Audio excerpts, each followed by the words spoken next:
Hi, this is Margo. This is Sunday evening, October the 31st, 2021. I hope everyone is safe and doing as well as possible.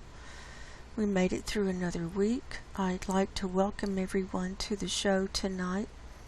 This will be my weekly update that I'll be putting on YouTube, and I'll be going over methane, what's happened there this week. We'll be looking at sea ice for the Arctic and the Antarctic. We'll look at Palma, what's going on over there today, and earthquakes. So, if you like updates during the week, I put those up on my Subscribe page, and the link is in the description box below, and we'd love to have you if you're so inclined. I'm going to start with the NOAA methane data. This is for yesterday, the 30th, for the 477/469 millibar reading.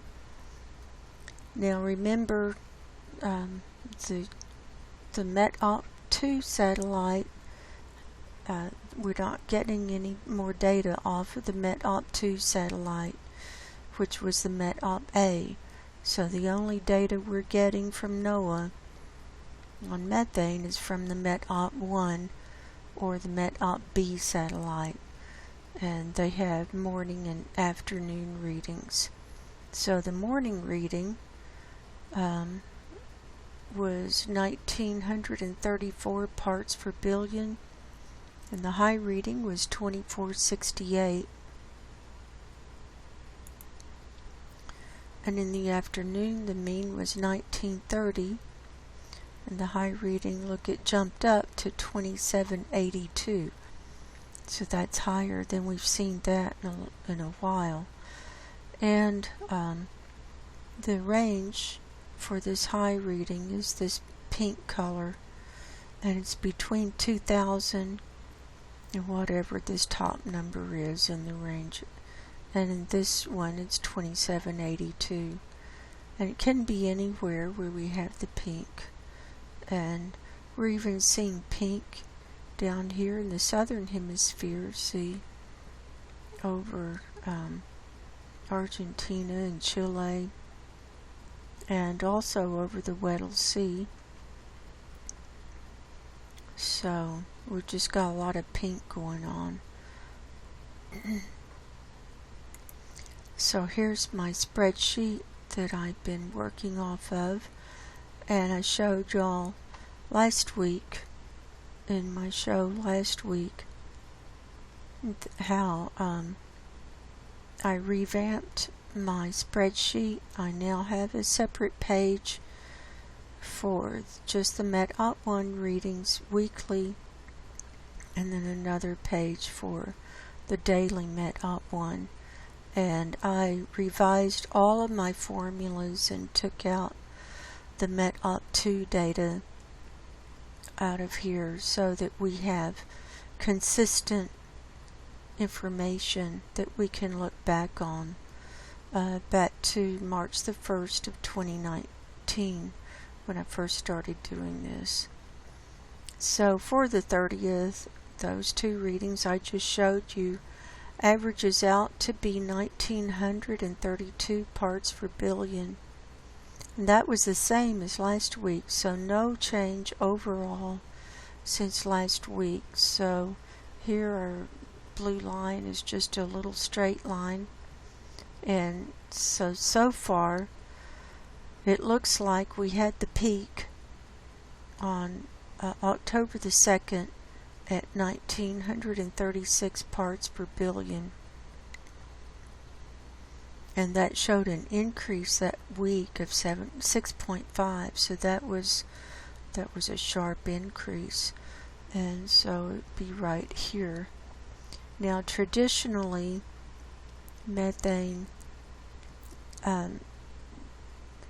peaks out around mid to late October, and then it starts going down, and then it goes down during the winter, and then it starts traditionally the high methane, the rising season starts in about May, but for the last few years it's been going back up in January and February, so it's getting a head start. And it also, we never go back down to where it was the year before, so we can see this consistent rise, this trend, and this year it's really gone up a lot. So right now we're 23 parts per billion higher than we were a year ago, and we're 62.5 parts per billion higher right now than where we started back here on March the 1st of 2019. So we're we're in no man's land. We don't know what to expect, because these readings are higher than they've ever been this time of year, and they're not going back down. And the fact that it's not really going down, is just kind of hanging around the same now this week, it has me concerned as well. So let's see what happened this week. So here was the data that I showed last Sunday, and so this was for Saturday the 23rd. We were at 1932, and then on Sunday it went up 1 part per billion. On Monday it went up another part per billion. On Tuesday it went down 0.5. Wednesday it went down 2.5, so that was a sharp decrease. Thursday it went up 1, and then Friday no change, and Saturday no change. So it's holding right now at 1932, which was where we were last week, and 23 parts per billion higher than a year ago.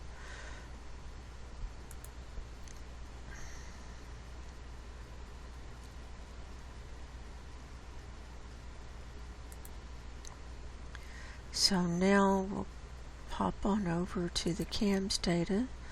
This is from the Copernicus Atmosphere Monitoring Services website. They are out of the EU. I have Saturday the 30th loaded up, Arctic view and surface level ready to go. Here's our color ledger at the bottom. So the data is for Saturday, and then the forecast period is Sunday through Wednesday. Now we're seeing these really high readings in the Scandinavian area. It's been raining here in Norway, and it's just causing all kinds of methane issues here. It goes across Norway, Sweden, Finland, and Russia. This is this next country over here is Western Russia, and then we see high readings also popping up just across Russia as you go across. And now watch this wave move out. Here it comes. See, it's moving out into the Barents Sea and then the Kara Sea. We're also seeing the billowing at Komsomolets still.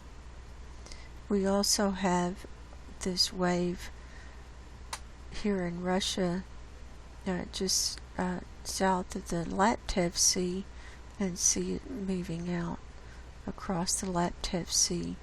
And then we're seeing different shades of green swirling around all around through the Arctic Ocean here, and this methane is coming up through the sea ice, and the ice is coming back thin, but it's come back to most of the coastline of Russia and down along the Yamal Peninsula. Most of the, or about half of the Kara Sea is still ice-free. All of the Barents Sea is ice-free. And from Svalbard south is ice-free. It's starting to come back a little bit here in the North Baffin Bay, but we're still having, a lot warmer than normal temperatures for the sea surface temperatures, and so with that, it's hard to get any kind of refreeze going on. And look at these background colors of yellow even. So I mean, these are higher readings than we've seen up here in a while. We also have high readings here in Canada, just south of the Hudson Bay, and here in North Dakota.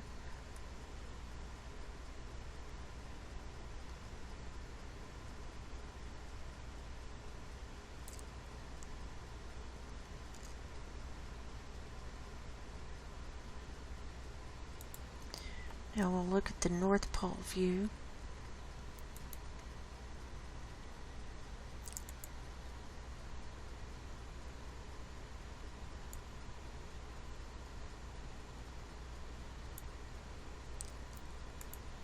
Here we're still looking down at the North Pole, and we can see most of the northern hemisphere from this vantage point.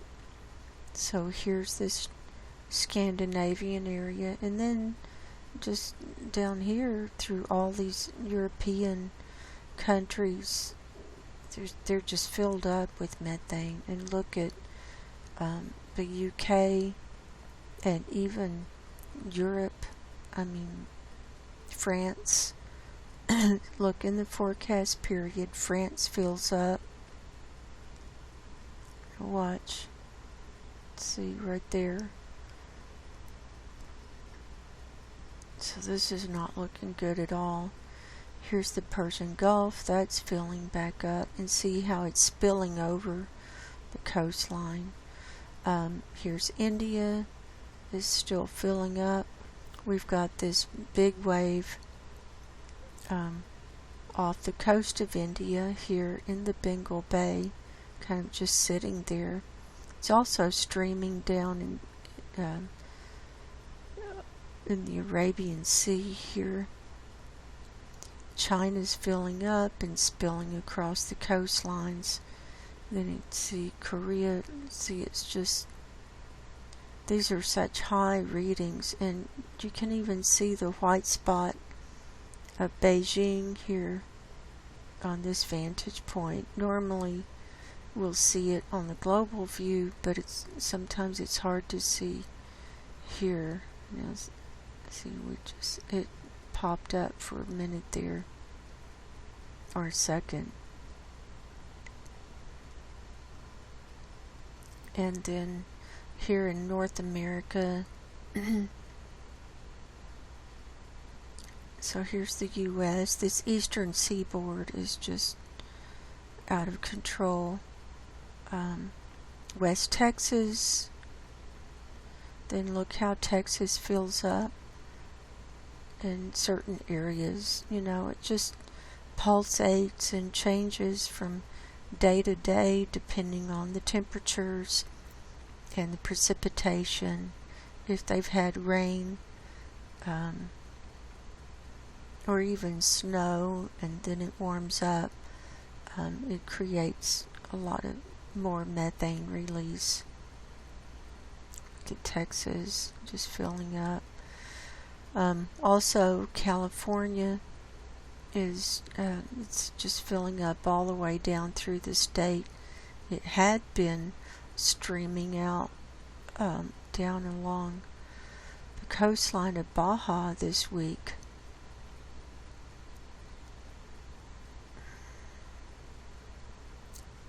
And you see these waves of green and even the lighter green move out over the ocean areas. You know, it's just signs of very high methane release. And see the green and see it pulsing out here in the Arabian Sea.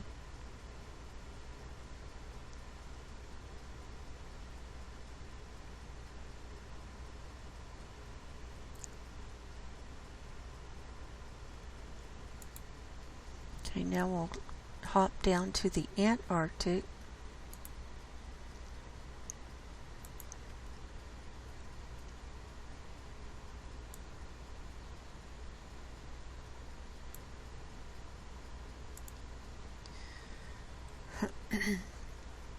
So here's the Western Peninsula, here's South America. Look at this high methane here on this southern tip of South America. That's not good, but this is a very high methane area. Now we're see it come up here by the Brunt ice sheet. That's the area right along there. That's been kind of a constant for the recent months. That's the main place we're seeing it right now. And now notice we're seeing more of these dark blues coming in. And the dark blue is this color down here is 1800 parts per billion. The light blue is 1820. So as methane starts to go down, it'll be reflected in the colors throughout the earth. And from what I've been seeing, it's going down in the southern hemisphere, but I'm thinking it's going up in the northern hemisphere. Otherwise, we wouldn't be seeing a holding pattern in the methane numbers on NOAA.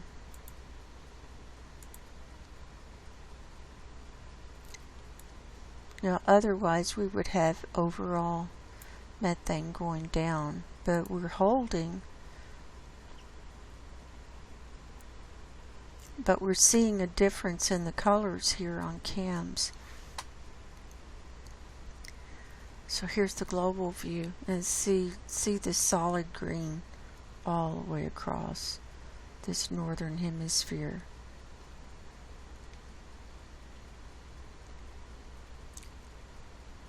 And see, we got more of these dark blues, and we can't see the outline of Australia now because the black outline just mixes in with the dark blue color. Same with South Africa, we can't see that now as the dark blue comes in as a more dominant color around these from about the equator south, and we're seeing even lower readings here in this Pacific. See the purplish color? That's the next color down, or next reading down, which is 1780. And we've got that a little wisp of that here in the mid-Atlantic. So it is going down in the southern hemisphere, but like I said, I think it's going up in the northern hemisphere, and that's the only reason that it would just remain balanced with the numbers.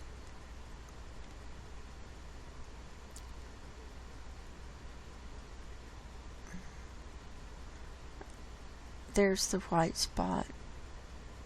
See right where my pointer is, watch. That's Beijing, the Beijing area. And that means it's higher than the 10,000 parts per billion. We don't know how high it is. There's no way to know.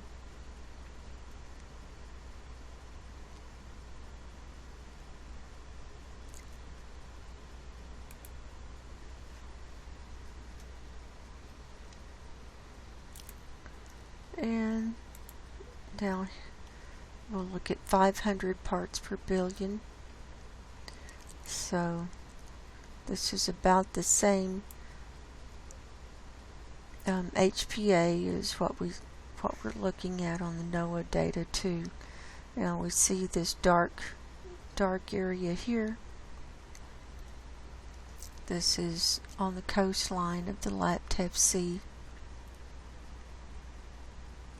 We've got dark down here in China, and look at this red off the coast of Mexico and the southern California. And now we've got a little bit of blue creeping in, which is lower reading here across the Atlantic and also a little bit in the Pacific. So this corresponds with the purplish color that we saw at the surface level. Now we'll look at total column. This is where methane is added up through all of the layers of the atmosphere. And we can see the highest readings are still here in China. And we've got a lot of red around there. And red here in India. We've also have started seeing more reds pop up in other areas and this week. And look here in the Middle East, over the Caspian Sea, and then east of that, and then here I'm not sure. It's in the Middle East there. And also we've got some red popping up here in the Mediterranean as well. And then the next color down is this red-orange. So as methane keeps rising, we'll see more of these higher readings popping in the total column. Now I'll go ahead and go through these other images. Here's sulfur dioxide today. It's still billowing here at La Palma, and it's been spreading out across the planet. And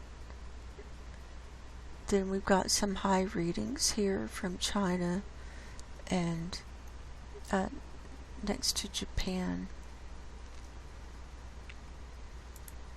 Here it is at 500 HPA. So about halfway up in the atmosphere, we're seeing that what had been really dark color where it had been concentrated is now dissipating as this wave of sulfur dioxide is starting to carry across the Pacific. And here it is at La Palma. And we have a little bit higher reading here in South America. And here at Popocatépetl, we've got the highest reading right now. That's a volcano in South America that's kind of always going off. Here's the ozone hole over the Antarctic today. It's still quite large, and it's still in the danger zone, where you see this black line, and where the colors are inside that. This is all under 200 Dobson units, or 220 I believe. And then it goes down 5 layers. We still have black in the center over the South Pole, which is 100 to 125 Dobson units. And so I don't really see this this hole getting smaller yet, and the sun is up, and we're starting to see thicker ozone around the hole. We're seeing some reds and oranges come in, but we really need this hole to start closing up, and these thin areas need to start thickening up. Here's the Arctic view of ozone, and we're seeing more reds coming in now, but we still have some thin areas. We had another hole open up briefly this week over Norway in the danger zone, and then it closed back up, and so this thin area is now drifting more over towards Russia. Here's some aqua. Now these areas were very high in methane release, and also over here by the Laptev Sea. So that's affecting the ozone, along with the sulfur dioxide as well. Here's the global view, and we can see that most of the United States is in thin ozone with the green, then the blue-green, and all the way down through Mexico, Central America, down into South America. All of these mid-latitudes are in thin zones, quite thin. And then this area, Russia, it's not looking good. And see, it's already thin over northern Australia. And you guys in Australia, you're just starting to come in to your spring and summer down there. So it's just starting to heat up. So be careful when you're out in the sun. Here's La Palma today, and the ash, it's just been blasting ash. The whole island is covered with ash. Here is this was a these are from the Volcano Discovery website. This was the 5.0 earthquake, I think. And this was where they were showing the depth changing and fewer earthquakes. And this is La Palma with lightning coming down. The lightning is forming right over the volcano there.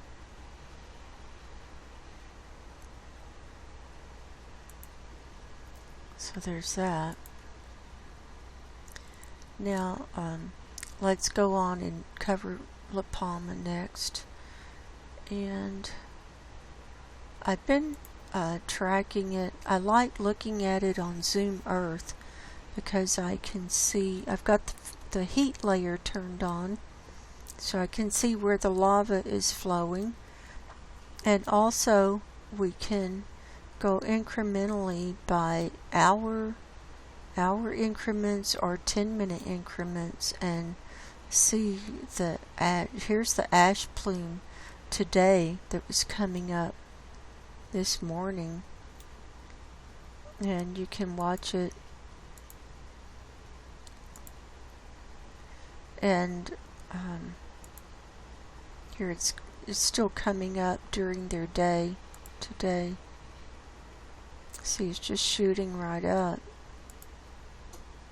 It's huge. And then it goes dark there about 11 o'clock in the morning my time. So we'll go on. So see the clouds coming in. And it's late here. I got a late start, but I'm doing the show. So here, when we zoom in, we can see this is all still flowing around, and it's still going into the ocean too. Also, let's see, where was I? I had it pulled up on NASA Worldview. Here's what it looks like today on NASA Worldview.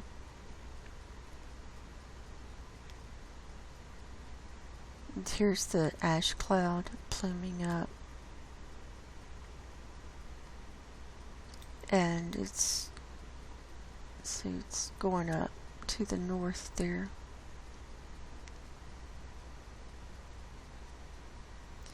Alright, now EMSC, I'm tracking the earthquakes on EMSC since USGS is not reporting on any of these. So I just refreshed and there were 109 in the last 24 hours. Right there. All right there. Right around the volcano. And we have a lot of threes. In fact, on this page it's mainly threes. And the depths, 10 kilometers to, here's a 20, here's a 36 depth.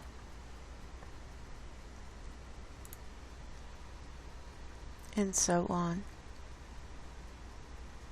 It's just pages and pages of this, because there's so many. Threes and twos. It looks like more threes than twos though. And so here we go. So here's Volcano Discovery. This is the main website I've been using to track it. There's the picture from NASA Worldview. And I've been posting all of these updates on my Subscribestar page as public posts. So, okay, that was yesterday.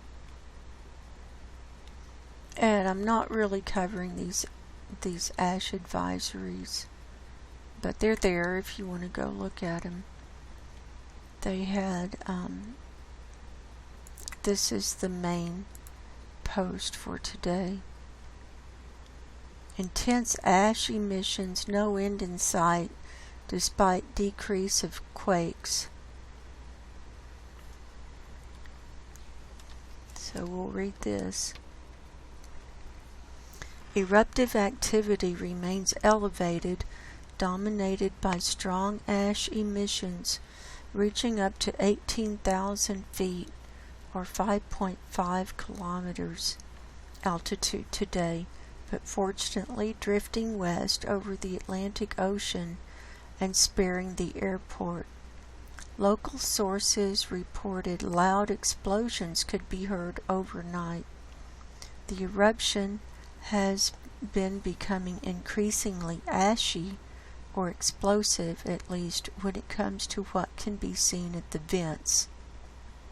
At the active cone, the emission of incandescent fluid lava by fountaining and lava flows is less intense compared to previous days, but volcanic tremor remains very high, suggesting that the effusion rate has not dropped. The most likely explanation is not that activity has decreased, but that most of the fluid lava erupted is diverted directly into a lava tube system and mostly remains hidden from view until it emerges somewhere downslope to feed surface flows on top of older flows or create new active flow tongues along its margins. In fact, active lava flows continued to advance at various fronts over the past 24 hours as well, most notably feeding the southern arm, or red in the attached map, which was very close to the seashore near Puerto Naus. Yesterday, it is unclear whether it has already created a second sea entry south of the existing one, but it looks as if has not. For the local communities, it can be hoped that as much as possible of the lava goes into the ocean rather than continuing to destroy new land areas, but unfortunately nothing can be done rather than to watch and wait. So, as of yesterday, the latest data published are 970 hectares of land covered by lava flows, 23.5 hectares added in 24 hours, and 2,562 destroyed buildings, 30 more during 24 hours. So the lava is spreading out. Earthquakes, on the other hand, have decreased significantly,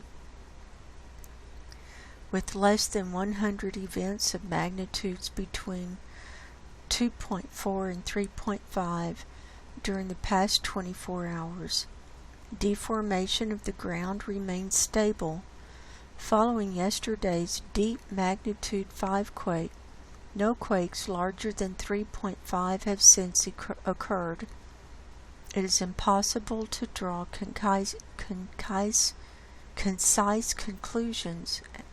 However, the presence of strong tremor and the relative drop in quake activity could mean that the plumbing system is in a phase where magma is rising from its deeper sources to the surface, encountering less obstacles at the moment. In other words, less quakes don't mean at all that the eruption has slowed down. That's right. Doesn't mean it's slowed down. Just going through another phase.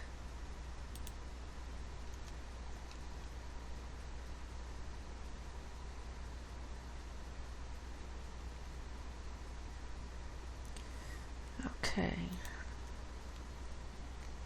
Let's see what their next one is. Here's the lightning. Volcanic lightning becoming more frequent. Scientists from Vulcan documented several volcanic lightnings seen in the eruption column. Over the past days, these have become more frequent. This goes along with the observed increase in explosive behavior at the vents. More material is being fragmented into ash as opposed to liquid lava fountains, and the resulting particles are probably finer as well.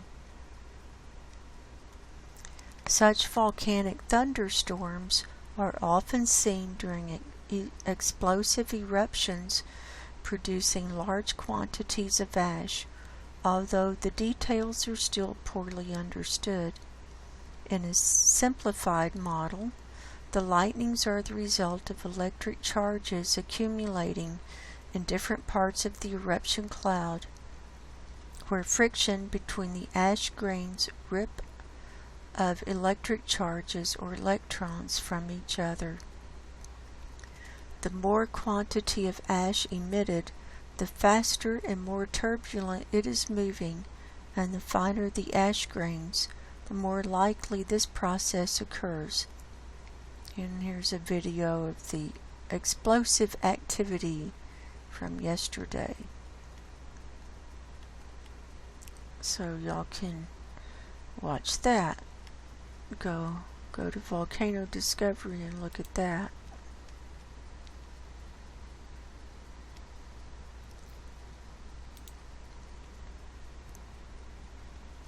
Here's one on the earthquakes. Earthquakes lower in numbers but becoming shallower. The latest information from the government reads that seismic activity is on the decrease while magma output remains very elevated.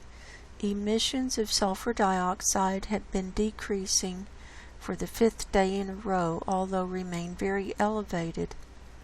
On the contrary, emissions of the volcanic CO2 have increased. All this suggests no near end of the eruption.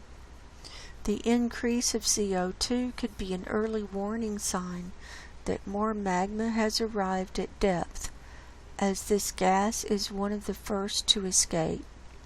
Looking at earthquakes, the decrease in numbers and overall magnitudes is visible, but there is also a tendency of earthquakes to become a little shallower over the past 24 hours or so, if data are correct. Several earthquakes of magnitudes around 2.5 to 3.0 have been recorded at depths of 8 to 10 kilometers, compared to 12 to 15 kilometers as most others so far. It is too early to draw conclusive interpretations, but it could either mean gravitational adjustments by gravitation of rock layers overlaying the current main storage area of magma at 10 to 15 kilometer depth, or the formation of new fissures underground known as dikes, which act as pathways for magma to rise with the potential to reach the surface at new locations.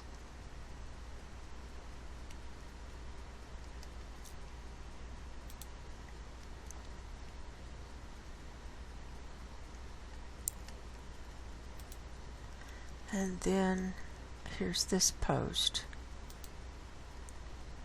Magnitude 5.0 quake hits the island.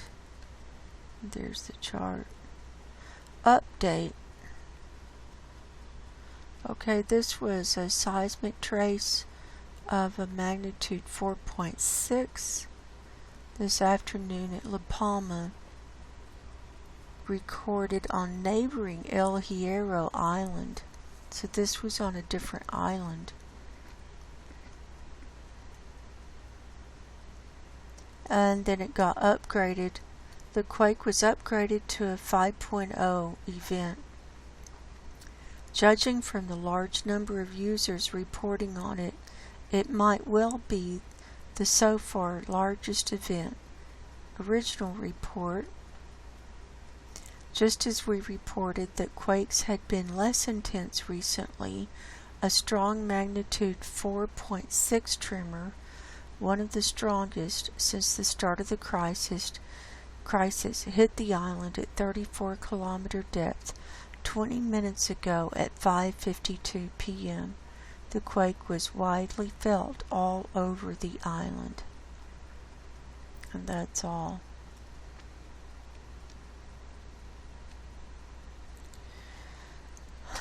That's all of that. So, it's just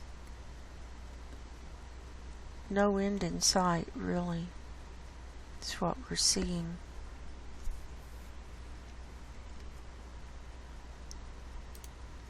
Now we'll look at Climate Reanalyzer. Here's the maximum temperatures for today. And here's the global. See Australia, you're heating up already. You've got a lot in the white, which is around 100 degrees or higher.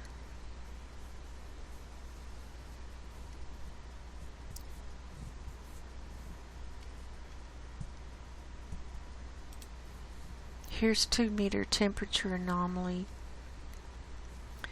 We've got red here over the Beaufort Sea, and that's about 18 C higher than normal. And see all the brown over the basin and over Alaska, Canada, Greenland. You've got a lot of brown. Also from Svalbard up to Franz Josef Land, and this North Atlantic area coming in, and then we've got dark brown into the reddish color here over the Laptev Sea. Then we've got a lot of browns over Russia and the Scandinavian area. You see Canada, you've got a lot of brown. And here's the flat view.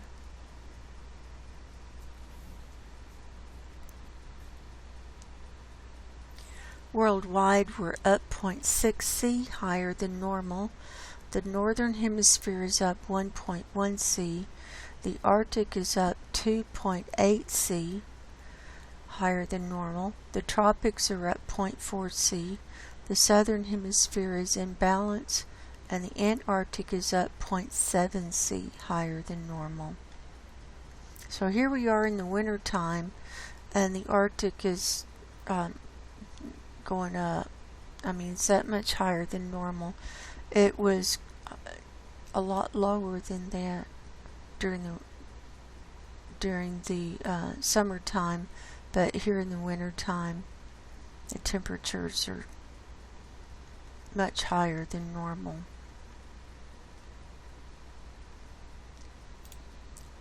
Here's precipitation and clouds today. See, we've got rain here at Norway and Sweden, and we've even got a little string of rain and snow going across Russia here.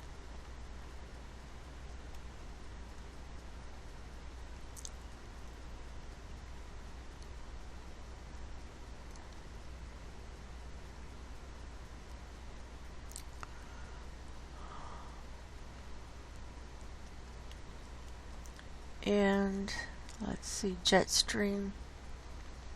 Not much of a stream, is it? Look at these huge loops. The loops are getting loopier and bigger, and we've got breaks. It's broken. Southern hemisphere, same thing. And this is causing a lot of weather chaos. We'll look at sea ice, snow cover in a minute. Here's sea surface temperature anomaly. See, we've got all these browns up here along this Russia coastline, and see around Svalbard, and see, we've got reds and pinks even, and browns here in the Hudson Bay. And the Great Lakes are red and brown. Here's our red blob in the North Pacific. And Australia, your coastlines are heating up. See all this brown around this northern part and the east side. And we've got a little hot spot here just south of Africa. It's also heating back up here between Japan and Russia there. The Mediterranean is heating back up. Worldwide, we're up 0.4 C, higher than normal. The northern hemisphere is up 0.6 C. The North Atlantic is up 0.1 C. The North Pacific is up 0.4 C. The Southern Hemisphere is up 0.2 C. And the Equatorial Pacific is in balance. There's that. Now, we'll move on to sea ice. We'll start with our slideshow from Climate Reanalyzer for this week. Here's sea ice and snow cover for today, and I'll zoom in. This is the Arctic, obviously. And we've got it, here's where it's coming back along this east coast of Greenland. But look at this big area around Svalbard. That's because the water is just too warm for it to refreeze.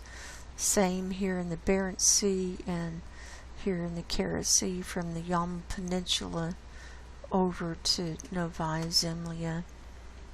And then we can see it's come back in the North Kara Sea, and see it's filled in all around this Russia coastline. It's thin, but we've got a layer of ice there, and then it's coming back up to Alaska. This Amundsen, I think this is the Amundsen Bay or something like that. It's still at McKenzie Bay. It's still quite open, and just a little bit of regrowth here in the North Baffin Bay. Hudson Bay is still open. So let's see what happened this week. Here we were last Sunday on our show. We still had open areas in the Laptev Sea and this Chukchi Sea. So let's click through and see. There's Monday, Tuesday, Wednesday, Thursday, Friday, Saturday, and then today. And you can see the white coming in on the land. That's the snow.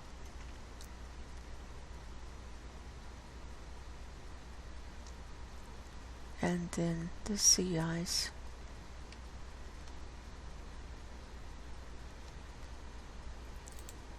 There's that. Now we'll go through our Navy models.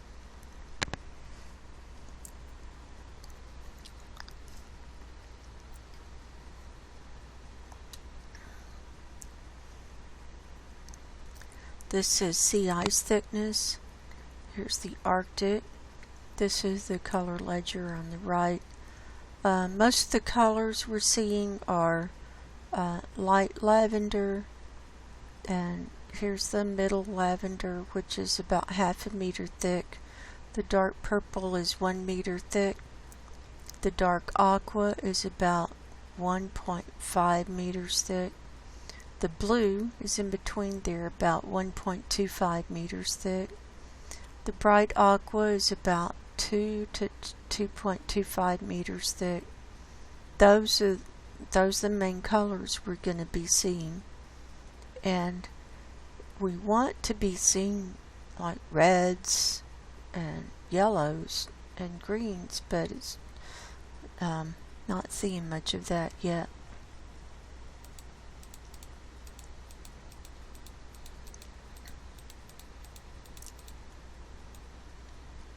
So here's what we have, and I've named the quadrants 1, 2, 3, and 4. So here quadrant 1 is filled up even with very thin ice, and there's still some holes. We can see the whitish areas, that's holes in the ice, but it's coming back. Here in quadrant 2, here it is from Severnaya Zemlya down to the Yamal Peninsula. This Gulf of Ob is got a little thin layer. Here we are at Franz Josef Land, and see it's trying to come back here in the Kara Sea, but it's having a hard time. Novaya Zemlya is still open. Svalbard is still open. Got a little fringe trying to come back here just to the top of Svalbard. And then here's our regrowth on the east side of Greenland. And here's the Baffin Bay. Here's a little fringe coming back. This Nearest Strait is still quite thin. Here's the Lincoln Sea, it's still quite thin. We still have this area north of Greenland that's still, I don't know why it's thinner there. I guess it's, just for some reason the water is warmer there and it's not getting the aqua like the rest of it. And then here in quadrant 4, so we've got a hole right here next to Ellesmere Island. I don't know what that's about, but this is what's left of the thicker sea ice from this year, and it's thickening up a little bit. It's not really changing that much. It is starting to slide down. We'll see. I'll show you with the movement.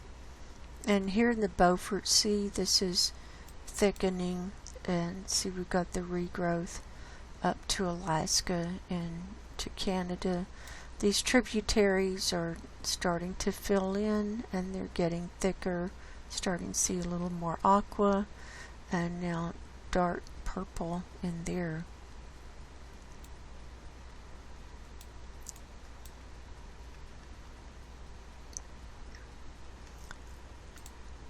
Now here's the 30-day animation. The data goes back 3 weeks and forecast period goes out a week from now, so to next Sunday.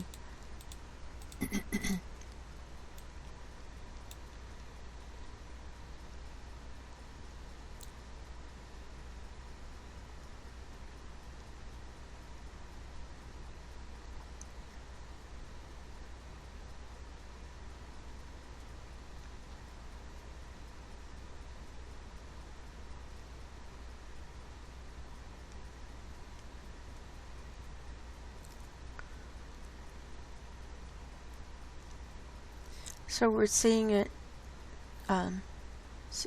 coming back more towards Alaska and here in the Chukchi Sea.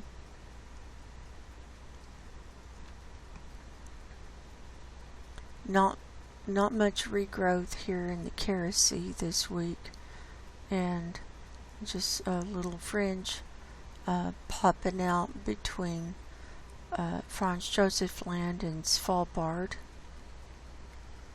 And then this east edge it looks like it's going to be inching back towards Svalbard this week.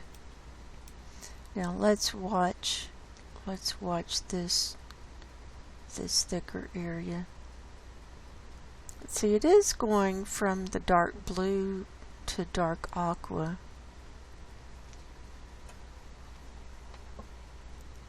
We want to see bright aqua. That's showing that it's really thickening.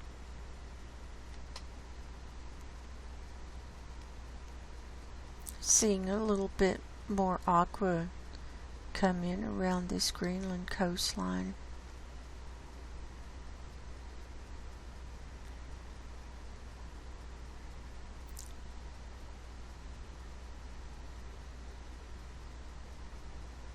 It's just slow going, but watch this ice pull out and it's sliding down.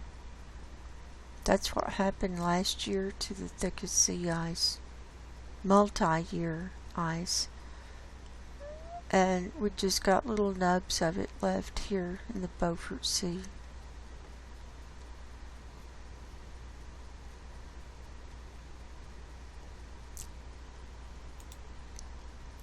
Here's the Beaufort Sea sea ice thickness.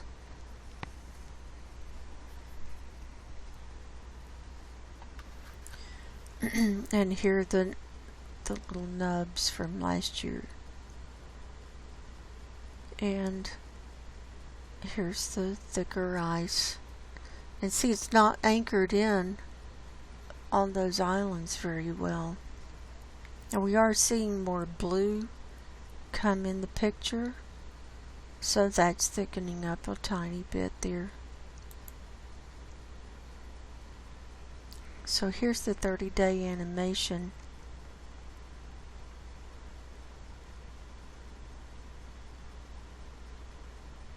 So watch this. See, it's scooting down. Here it comes. See? Making its journey. It'll end up down here in Beaufort Gyre.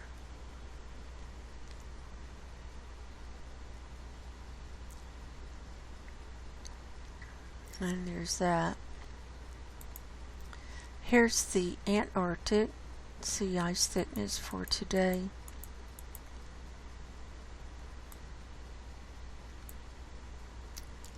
Now these edges, see how this is really melted in here on this southeastern edge, and some of the coastline has really melted out a lot.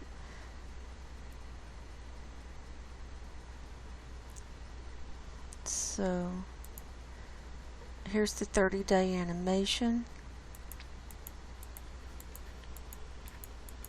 So again, the data goes back 3 weeks and the forecast goes out a week from now.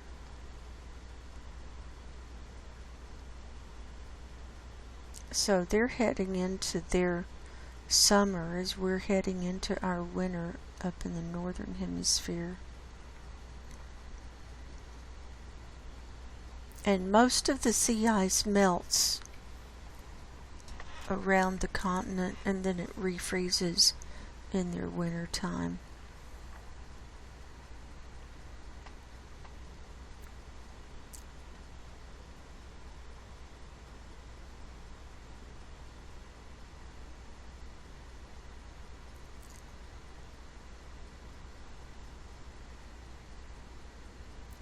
Look at this down here by Pine Island and Thwaites. This is a real problem area because if that Thwaites Glacier goes, we're going to have problems with sea level rise.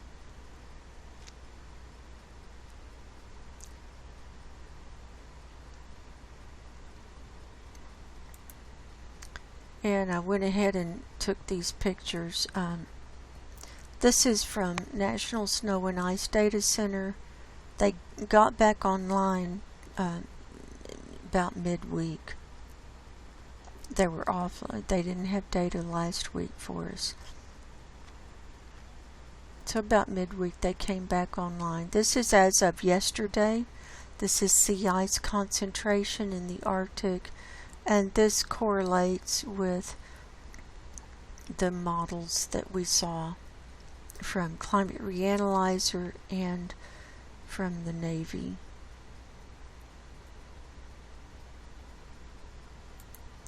And here's the sea ice extent for yesterday.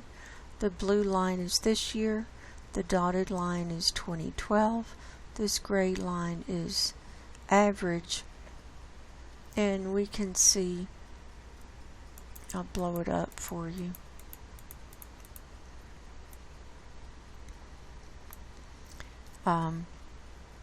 We've been running parallel with the gray line. This week, it's angled a little bit more to the right, meaning not as much. It's kind of the regrowth is kind of slowing down.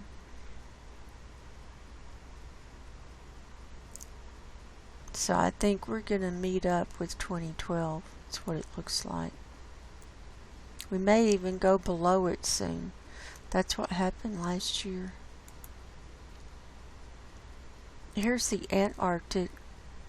This is the sea ice concentration for yesterday. And this golden line is the median.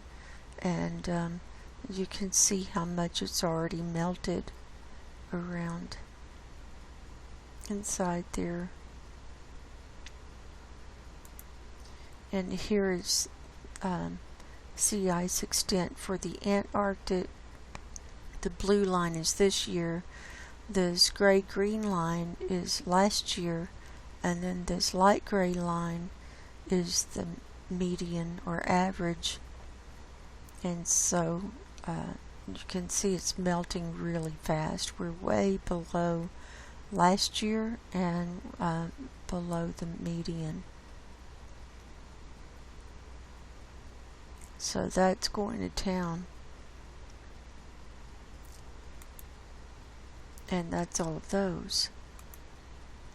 Now we'll move on over to NASA Worldview, and we'll go up to the Arctic, and you can see this. This is where it's gone dark. So almost all of the ice is in the dark now. That'll help with the refreeze. So we use these layers to look at the sea ice. This is the sea ice concentration layer, and then I'll turn on the blue marble layer so we won't have any distractions.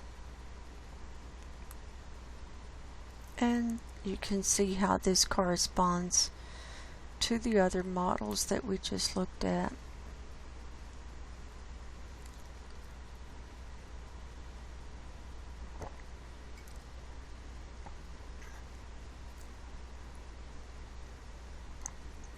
So we'll go back to last Sunday, the 24th. Here we were in last week's show. Here are the holes in the Laptev Sea and the Chukchi Sea, and we'll see what happened. So we'll just click through. Here's the 25th, 6th, 7th, 8th, 9th, 30th, and then here we are today. Now we're seeing some good concentration. We're seeing white in some of these areas, which means it's good concentration, but it's mainly in the area where it's the new ice, where it's just come back. And we want to see that over here. We want to see solid white in this thicker ice area, but we're not seeing that much yet. We're still seeing lower concentrations here above Greenland and here on this east side. Now here's where the regrowth is happening, and see it's touching Novaya Zemlya today. We got a little tiny bit of regrowth here on the Russia coastline and around here. Here's this Gulf of Ob, that's filling in pretty good. Here's the Laptev Sea, and here's the Bering Strait. Here's the Chukchi Sea, and then here's the Bering Beaufort Sea, and so on.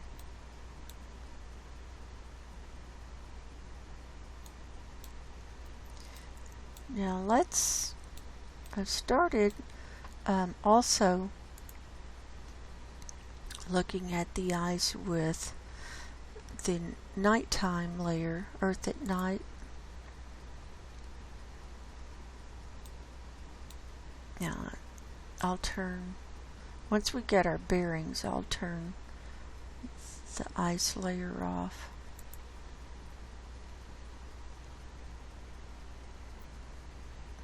Okay. Sometimes we can really get a good perspective here. Now look at, this is open water. This is at Ellesmere Island. This is around the coastline. So that was the hole that we saw on the Navy model. And right down here, Here's the nearest strait, and when you zoom in, we're not seeing very much ice here. In fact, that looks pretty open. Here's some, but you can see that's a lot of open water there in the nearest strait. Here's the Baffin Bay.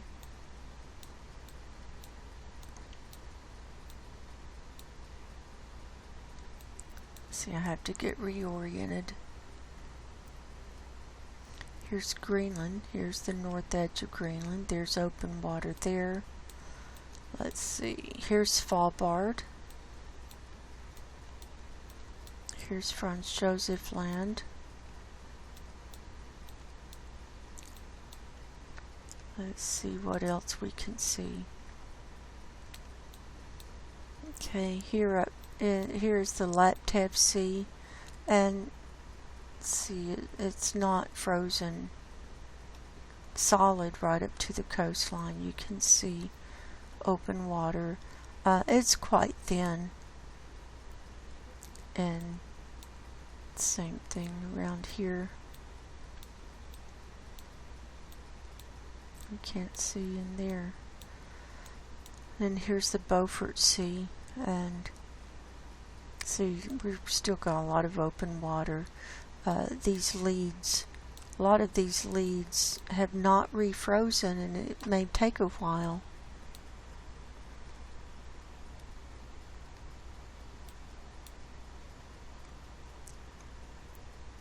So there's that.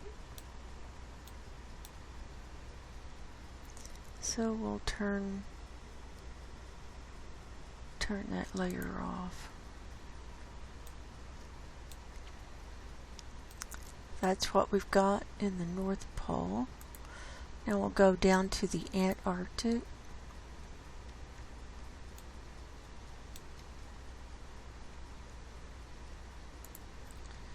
And I want to show you guys, interesting, down here, this is the Weddell Sea here. And you see this big iceberg. This is A76 that broke off. Remember, it broke off right at the beginning of their winter season. Right here, here's the big hole that it left. Right down here. And it has traveled all the way and turned. It rotated around to the left, and it's following this coastline up, and it's already way up here going along this western peninsula. So it's on its way.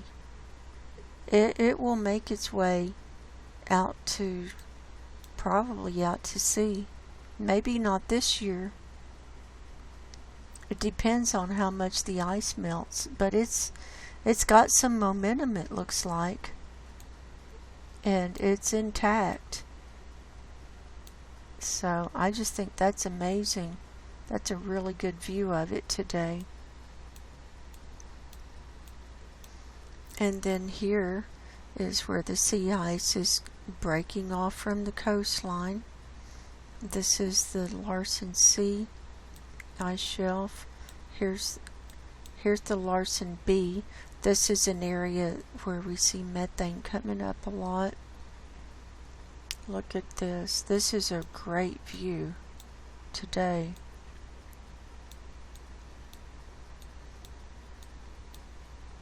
And this is the, like I said, the Weddell Sea. This is filled with sea ice right now.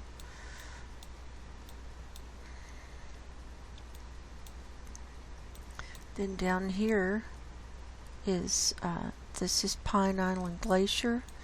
Here's the sea ice coming down from there. This is Thwaites Glacier here. We've got a cloud over that. But look at all this open water. This never refroze. And see, it's melting. This is melting fast. Look at this. Look at all that open water under those clouds. Look at this. This is melting so fast. It's just unreal how fast it's melting. See? Look at all this. Huge areas just opening up just this week.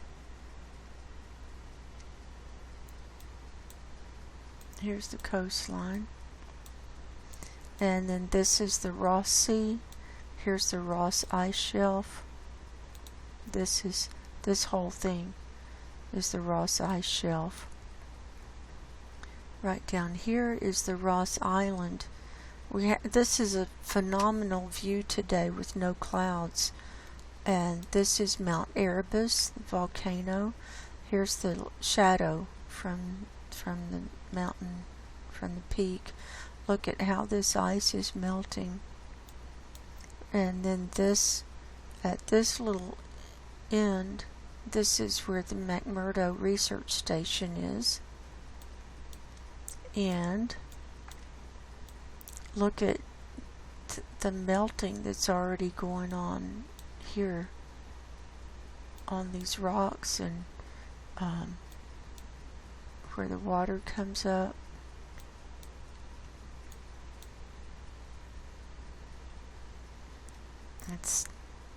This is melting fast. And you can see the blue. I mean, the ice is already starting to flow down. Let's see. It's already, I mean, this is incredible.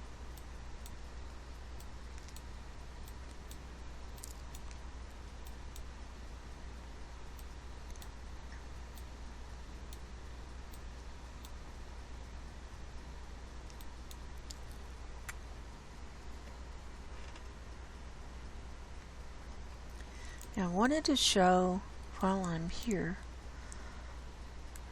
I'm going to turn on, this is the ice surface temperature layer, and since there are no clouds, we can see pretty much this whole Ross Ice Shelf and see the temperatures, and see it's colder out toward this western edge, and then it's warmer up here by the land. Or, let's see, isn't that interesting? And I mean, this is almost in the green area, and once you hit the green, you're getting into, like, that's 272 Kelvin. That's where fresh water freezes, like this green. And so that's why this is melting so fast. See the greens? Once you see green, you know that's going to melt, or it's melting. It's in the process. So I wonder what's going to happen this summer on this ice sheet.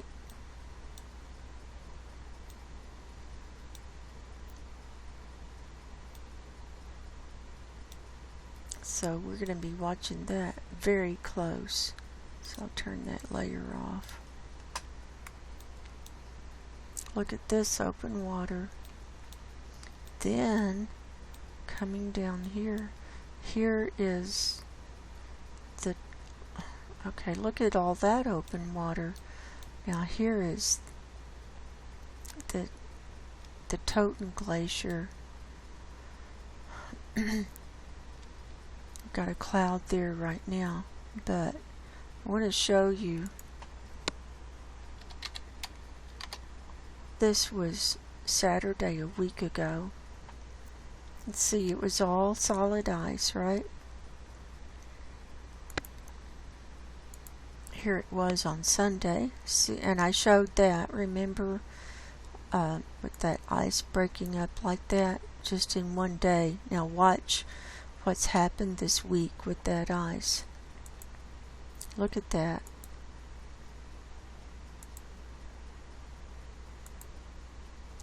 Here, I'll scoot up. And cloudy, cloudy. And then today you can see through the clouds all this open water. This is melting so fast.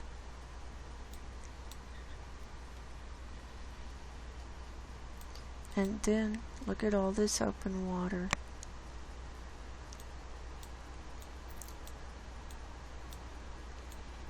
And here's the east side.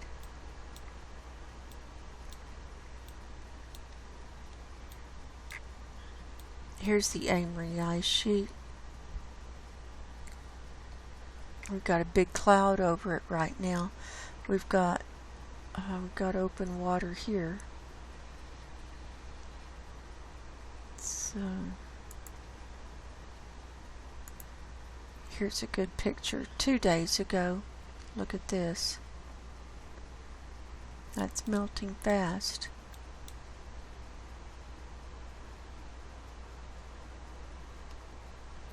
Wonder what that ridge is about. I guess that's, I don't know, that looks like a shadow.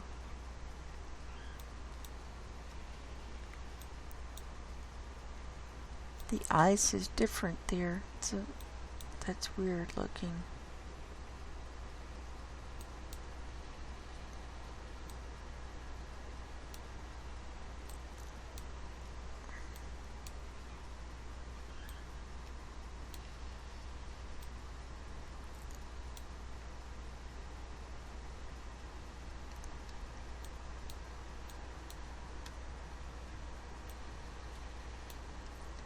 Go back to today and see, it's opening up, melting fast. Here's the northern side, and then this is the Brunt ice shelf here, this whole side. This is where we see the methane popping up kind of continuously. There's a lot of open water under that cloud.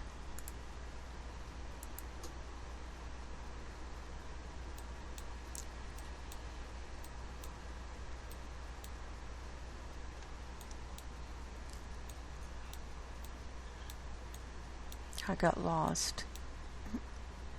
Here we are.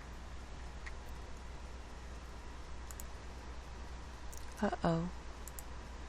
There we are. Here we are today. So there's that. And that's my report. Oh, we didn't do earthquakes. I forgot earthquakes last week. I want to do earthquakes. Alright. We'll go through these pictures. It won't take long. I took these pictures today. There were 228 worldwide. Now we had an X-class solar flare come in. It erupted from the sun, sent a CME towards the Earth. We got it yesterday and today, and we didn't get hit as bad as they thought we were going to. So they're still seeing a lot of big, see the circles, the big, these are fives, lots of fives around. And here's a 6.1 back at the South Sandwich Islands. So we got 228 today. Here in the lower 48, there were 142.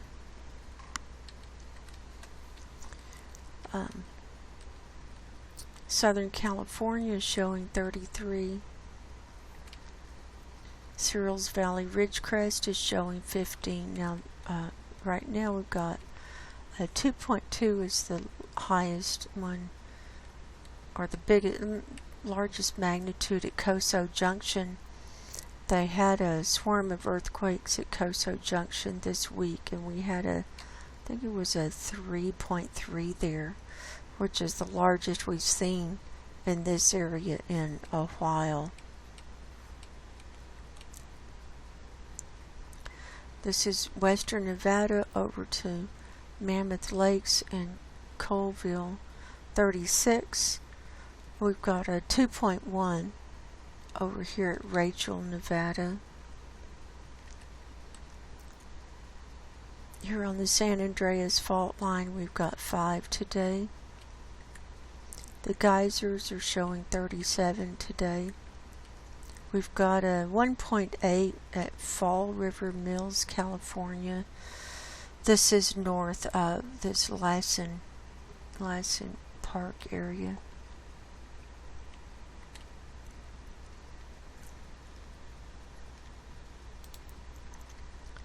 We've got a 2.7 right here on the Juan de Fuca plate out here in the ocean.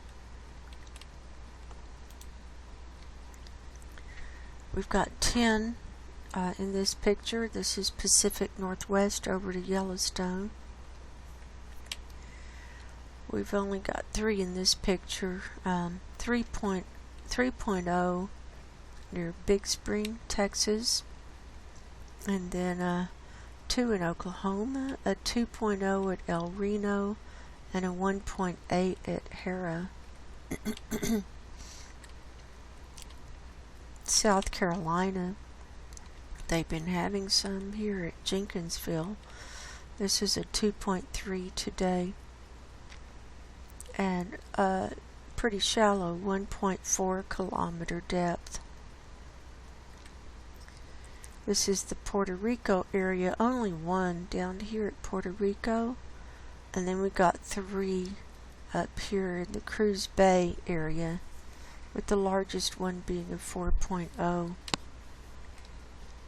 South America had 2, a 4.0 and a 4.2, right in this little armpit. 6.1 South Sandwich Islands region. Hawaii had 32 today. 3.1 at Pahala was the largest. Alaska had 27. That's a very low number for Alaska. And we had 2 large ones here in the Aleutian Islands. Here's a close-up of those. 5.6 at Perryville, and then right at the other end, 4.5, just next to Kamchatka, so 1 at either end. So that plate is moving.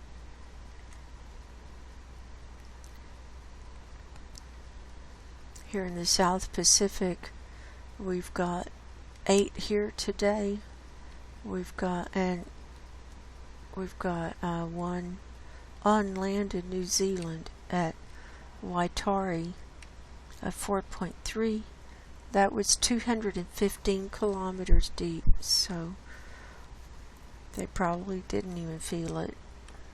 5.0 Kermadec Islands, 4.9 Loyalty Islands, 4.5 Luganville, Vanuatu, 4.4 Isengel, Vanuatu, 4.4 south of the Fiji Islands, 494 kilometers deep, 5.0 Tadine, New Caledonia, and a 4.8 at Ohonua, Tonga.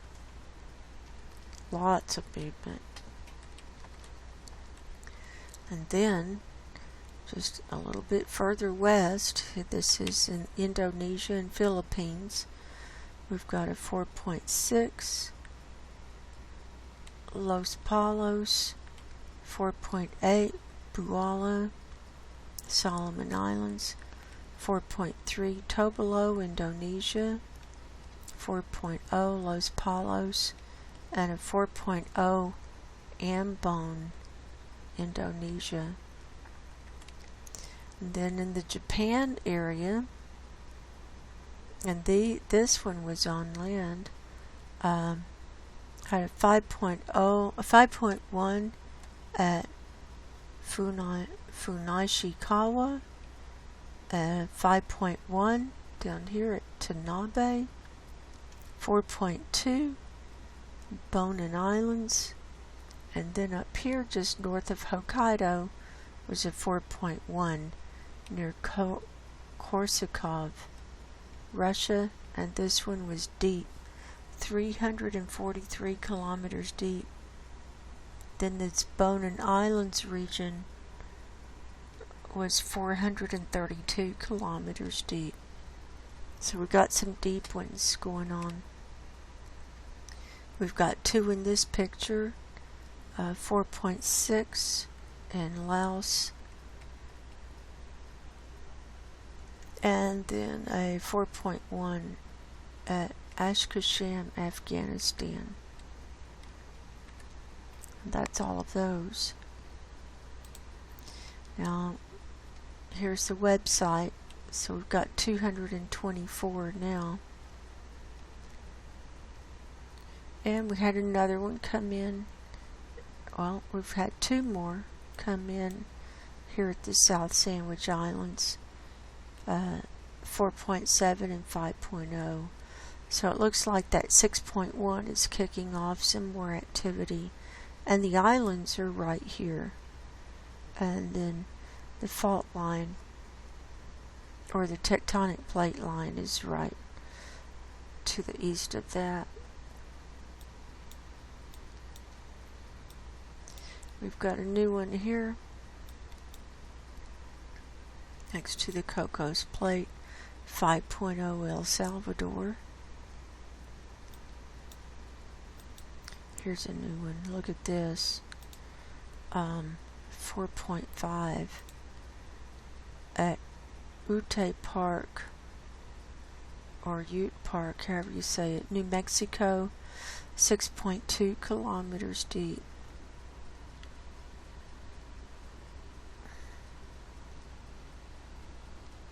This is in northern New Mexico. So sometimes we see them here, not very often. And looks like there's two there, and a 3.6. The 4.5 is covering that up. So two right there. And the 3.6 came in at 7:11. Interesting. Tonight. And then the 4.5 came in at 8:09.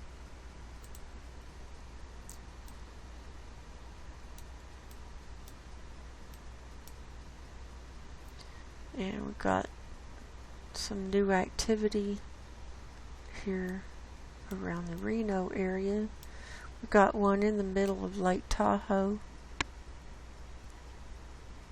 a 0.6, and then a 0.8 and a minus 0.1 at Soda Springs, California.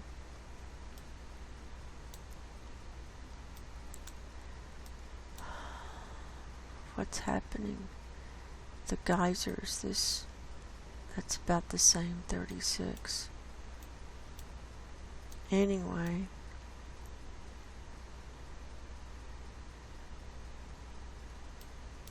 that's what we've got. Oh, I wanted to show Japan. Oops, yeah, this was just on the beach of 5.1.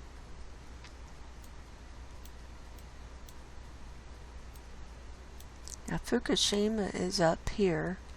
I mean, it's not too far from there, but not like right next to it. See, it was on land. 46 kilometers deep. Then the other 5 right down here in the ocean, 5.1.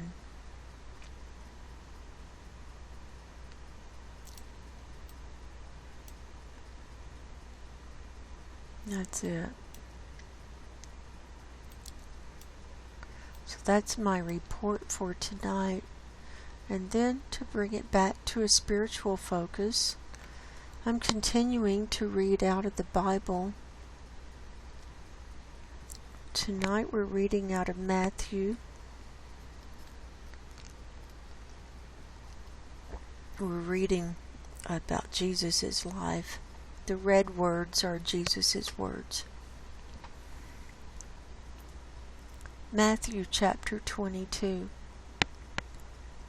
And Jesus answered and spake unto them again by parables, and said, The kingdom of heaven is like unto a certain king, which made a marriage for his son, and sent forth his servants to call them that were bidden to the wedding, and they would not come.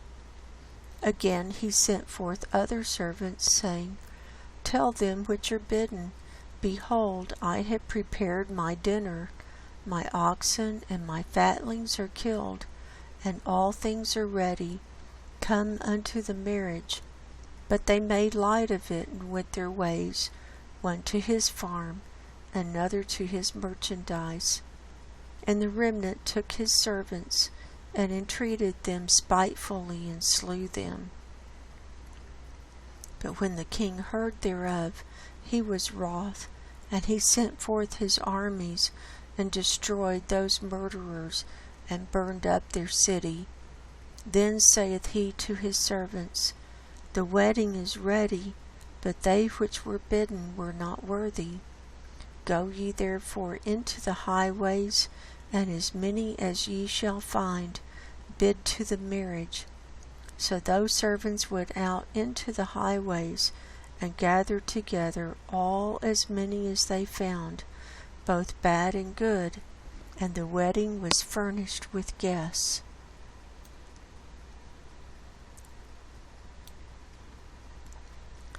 And when the king came in to see the guests, he saw there a man which had not on a wedding garment. And he saith unto him, Friend, how camest thou in hither, not having a wedding garment? And he was speechless. Then said the king to the servants, Bind him hand and foot, and take him away, and cast him out into outer darkness. There shall be weeping and gnashing of teeth, for many are called, but few are chosen.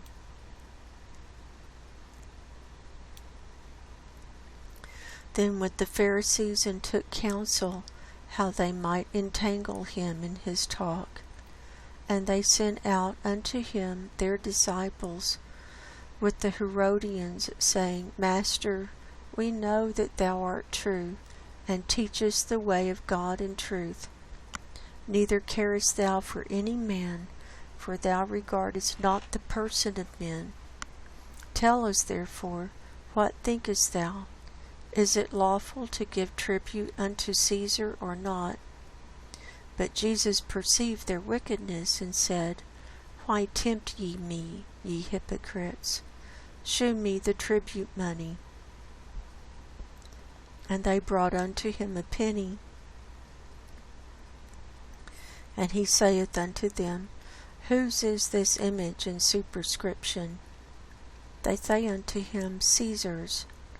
Then saith he unto them, Render therefore unto Caesar the things which are Caesar's, and unto God the things that are God's. When they had heard these words, they marveled, and left him, and went their way.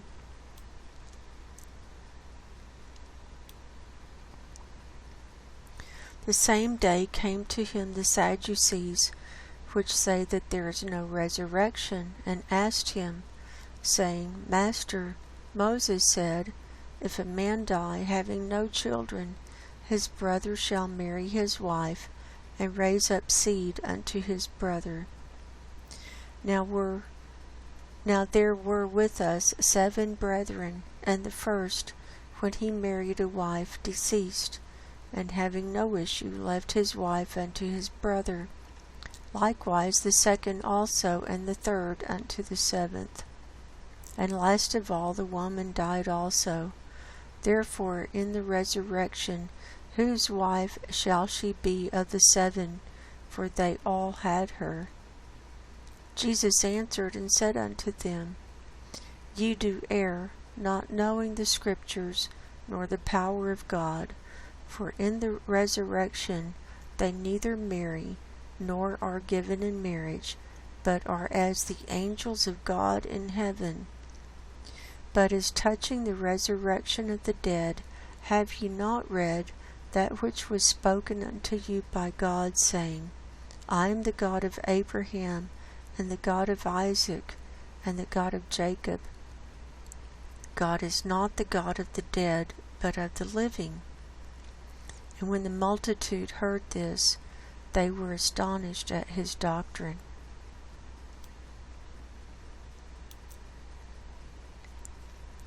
But when the Pharisees had heard that he had put the Sadducees to silence, they were gathered together. Then one of them, which was a lawyer, asked him a question, tempting him, and saying, Master, which is the great commandment in the law? Jesus said unto him, Thou shalt love the Lord thy God with all thy heart, and with all thy soul, and with all thy mind. This is the first and great commandment. And the second is like unto it, Thou shalt love thy neighbor as thyself. On these 2 commandments hang all the law and the prophets. While the Pharisees were gathered together, Jesus asked them, saying, What think ye of Christ? Whose son is he? They say unto him, The son of David. He saith unto them, How then doth David in spirit call him Lord, saying, The Lord said unto my Lord, Sit thou on my right hand, till I make thine enemies thy footstool. If David then call him Lord, how is he his son? And no man was able to answer him a word, neither durst any man from that day forth ask him any more questions. Matthew chapter 22.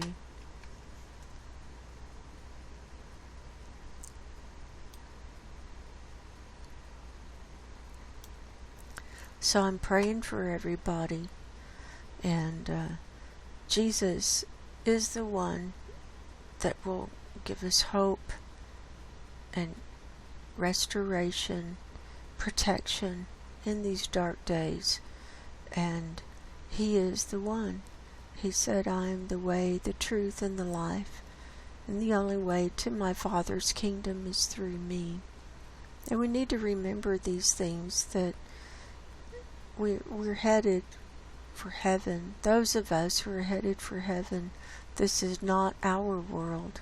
You need to remember that and put your faith in the life after, not the life that's here. So I'm praying for all of you. I love you all. Until next time, God bless you. Go in peace, and I will talk to you soon. Good night.